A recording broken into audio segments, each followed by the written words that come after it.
Ibu Jenab memberi salam, Ibu Elda memberi jengkol. Ada yang membaca salam, tapi ada juga yang ngobrol. Sekali dari Assalamualaikum warahmatullahi wabarakatuh.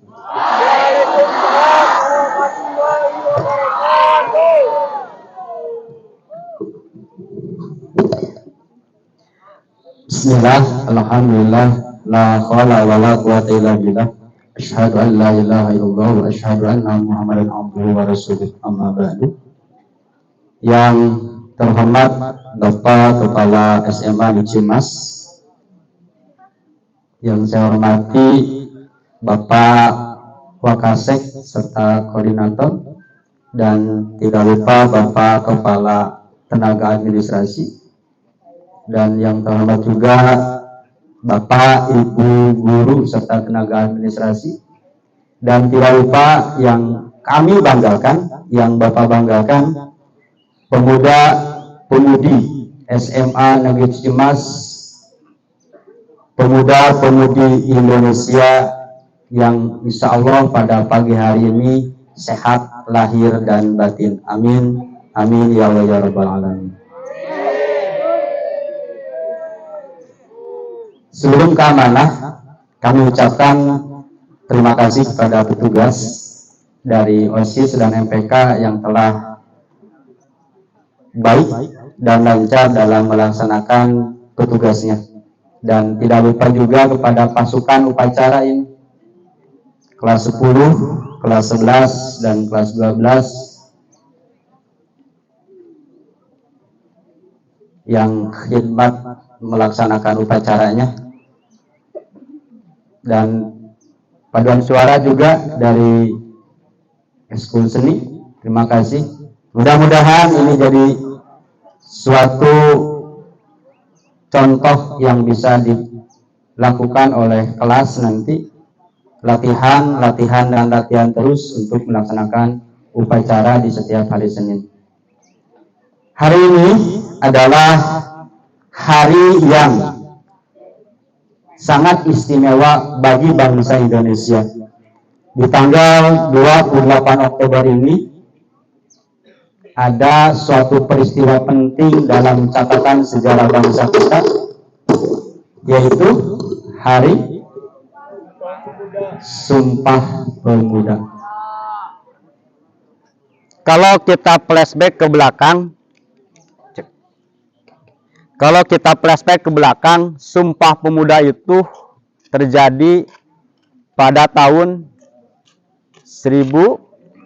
Kalau kita flashback ke belakang, peristiwa Hari Sumpah Pemuda itu terjadi pada tahun 1928. Okay.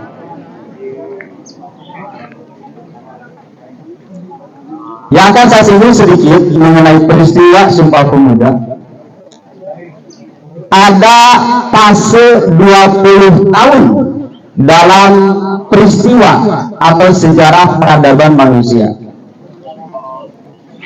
termasuk peradaban sejarah bangsa Indonesia. Sebelum tahun 1928 ada tahun 1908. Ada peristiwa apa? Hari Pergerakan Nasional atau dikenal dengan nama Budi Utomo. Sesudah tahun 1828 berarti tahun 1948. Betul. 28 tambah 20 berarti 48. Ada peristiwa apa di sana? Kalau kita paham sejarah, di tahun 48 adalah peristiwa yang amat penting bagi pemuda bangsa Indonesia. 2-3 tahun setelah merdeka, kita mempertahankan berjuang demi kemerdekaan. melawan bangsa sendiri, melawan bangsa asing. Kenapa bangsa sendiri? Di tahun 45 sampai dengan tahun 48 dan seterusnya ada pemberontakan yang dilakukan oleh bangsa Indonesia. Dalam sejarah ada DITI, ada Andi Agis, ada Parmesta, ada PRRI, ada PKI di Madiun tahun 48. Itu peristiwa penting yang harus kita catat. Kemudian selain itu bangsa Indonesia berjuang melawan bangsa asing, di mana ada perjanjian Rumroyen, ada perjanjian Inter-Indonesia, ada perjanjian Rempayel, ada perjanjian KMB, konferensi meja udara. Di tahun 48-49 barulah bangsa Indonesia diakui secara de facto dan de jure oleh bangsa Belanda yang menjajah. Itu catat sejarah 20 tahun. 20 tahun kemudian, berarti tahun sabaraha? 1968. Ada peristiwa penting apa di sana? 68 itu adalah ditandai dengan peristiwa G30S tahun 66. Kemudian ditambah lagi ada 7 jenderal angkatan darat yang dibunuh secara keji oleh PKI. Baru di tahun 68 itu ada masa transisi dari Orde Lama ke Orde dari Bung Karno ke Soeharto. Tahun 68 secara sah Soeharto menjadi presiden yang kedua. 20 tahun kemudian, tahun 1988. Tahun 1988 adalah puncaknya Soeharto dalam memimpin selama 32 tahun. Di mana rentang tahun 80 sampai dengan tahun 89 itu Indonesia macannya Asia waktu itu. 84 ada swasembada beras. Sepak bola Indonesia Olimpiade tidak kalah di kawasan Asia waktu itu. Tahun 88. Berikutnya tahun berapa? Tahun 2008. Masa SBY. Susilo Bambang Yudhoyono, presiden yang ke-5. Tahun 2008 adalah presiden yang kita banggakan adalah Soeharto wafat di tahun itu. Ditambah lagi ada peristiwa-peristiwa nasional yang luar biasa. Berikutnya tahun 2008 ditambah 20 tahun 2028 hari ini. Kita ada di fase itu hari ini. 2008 kita ada di fase itu. Pertanyaan besarnya, apa yang harus kita lakukan sebagai generasi bangsa? Apalagi hari ini momentumnya adalah hari Sumpah Pemuda.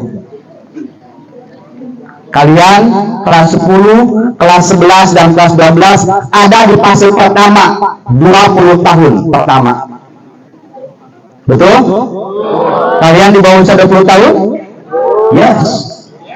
Fase pertama itu adalah fase di mana harus berjuang dengan setinggi-tingginya mencari ilmu, mencari pengalaman, mencari pengetahuan. Untuk apa? Untuk fase di tahun 2000, tahun 20 fase kedua, tahun 20 tahun kemudian. Hari ini kita ada di fase pertama.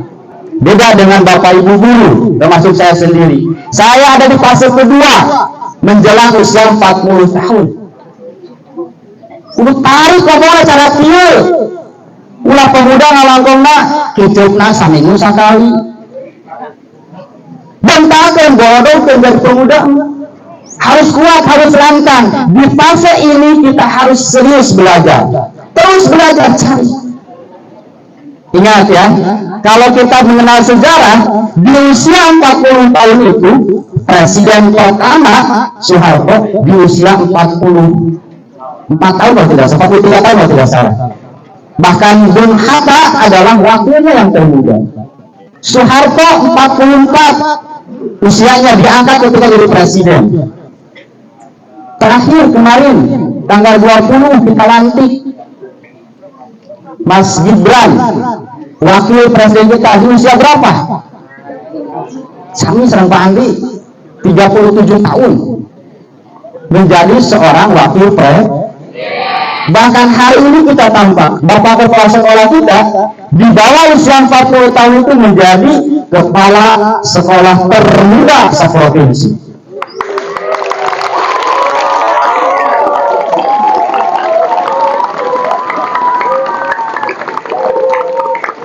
Nah, kita hari ini menjadi pemuda jangan memblek. Tekaup ayeuna dipanasan seutik. Tekaup ayeuna balik semua poe, tekaup diberi pelajaran penuh. Saatnya di fase ini kita berjuang.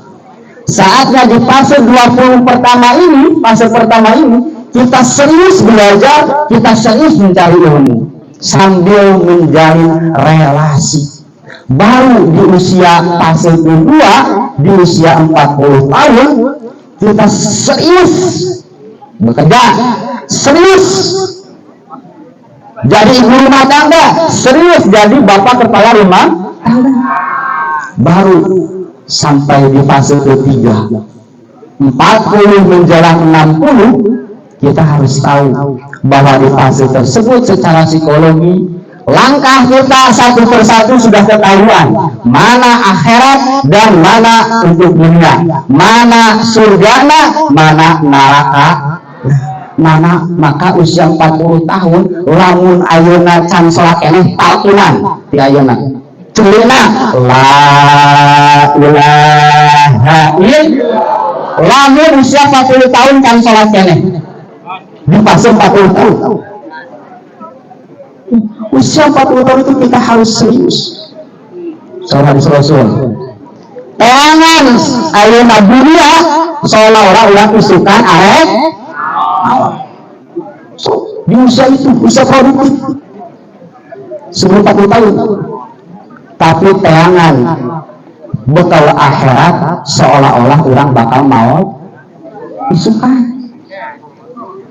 Artinya aku bisa imbang antara perkara dunia dan perkara akhir di fase 40 tahun. Menjelang fase keempat nanti usia 60 tahun. Tos 60 tahun mah kos produktif deui. Mesti dicangkeng, mesti dipuhun. Baru usia ayeuna fase keempat itu di usia 60 tahun ke sana kita baru menikmati hasil kerja keras kita di fase pertama, kedua, ketiga, dan keempat. Ya. Ini kita sampai ke usia 60 tahun harus kita menikmati melihat cucu kita melihat anak-anak kita bisa nanti di usia 60 tahun. Kembali ke topik. Hari ini kita adalah memperingati Sumpah Pemuda.